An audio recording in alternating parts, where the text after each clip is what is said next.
Veliki pozdrav za sve ljubitelje prirode, šume, naravno naši dragi gljiva.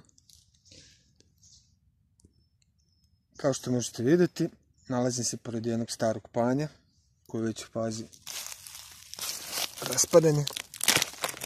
Možete vidjeti. I na njemu nailazi na jednu gljivu.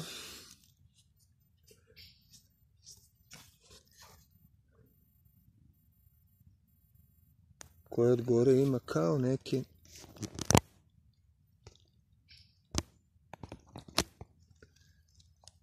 neka pera, kao neki čekici.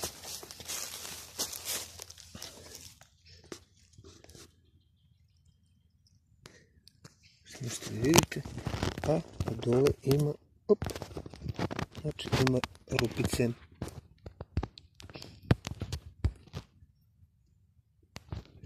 U pitanju je škripac ili šumski škripavac. Zašto se zove škripavac? Zato što prilikom sečenja škripi, ili na latinskom poliporus, znači poli ima više, porus otvara, rupica. Kao što možete vidjeti, to su sitne rupice. Poliporus squamosus.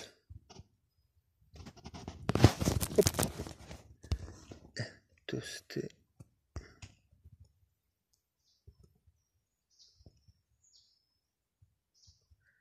rupice. Kako izgleda stručak. Ja sam jeo ovu gljivu. Mogu vam reći da nije loša dok je mlada. Evo, možete da vidite te sitne rupice, pore.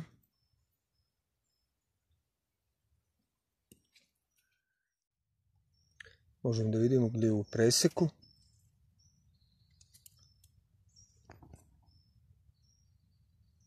Malo mesa, stručak. Vidite kako on vezan za panj za ovo drvo. Direktno raste iz drveta. Stručak je mali.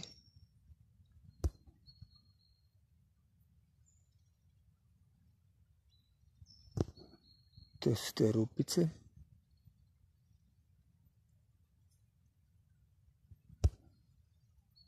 Klobuk. Kao da ima neka perca. Znači ova gljiva zna da naraste dosta velike i zna da bude u prečniku veće od 20 cm. U jednom od mojih videa možete da vidite jednu baš lepu gljivu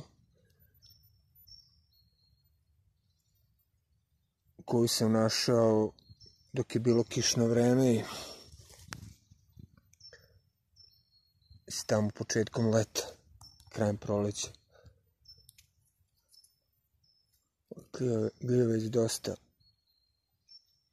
suva je.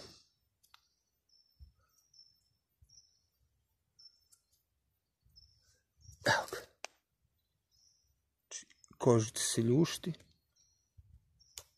Što možete da vidite.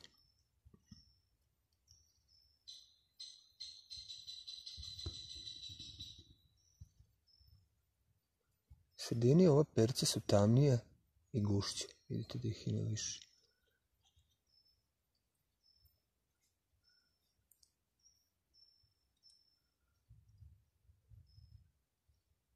Škripavac, šumski čips.